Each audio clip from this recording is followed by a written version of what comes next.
and welcome to this video on Cromwell's reforms. In this video we will be talking about the Council of the North, the King's Chamber and the Court of Fruit and Tents.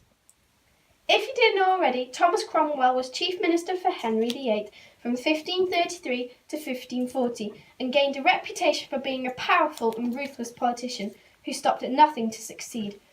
Cromwell was credited for 3 reforms of major importance, but they were only recognised after he went to prison. The first of Cromwell's reforms was the Council of the North. The first Council of the North was created in 1472 and was then re-established by Henry in 1537.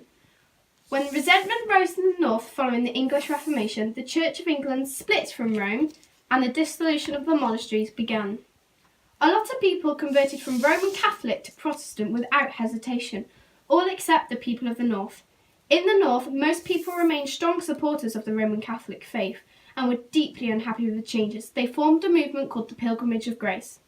After the uprising and the rebels were arrested and executed, the council was reorganised again in 1538 under Robert Holgate as president.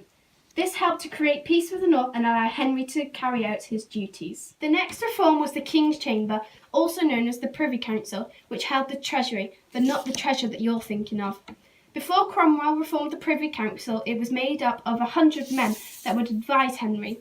Although they all had a significance to help Henry, Cromwell had the most influence over him. He reformed the King's Chamber by limiting the roles that other people had that could affect Henry changing his mind. He also made sure to learn from Wolsey's mistake and not fire the people who could threaten his power and influence. The third and final reform was created in 1540, the Court of Fruit and Tents. Its aim was to look after Henry's income from the church following the dissolution of the monasteries. Because it held legal status, it was given the title court.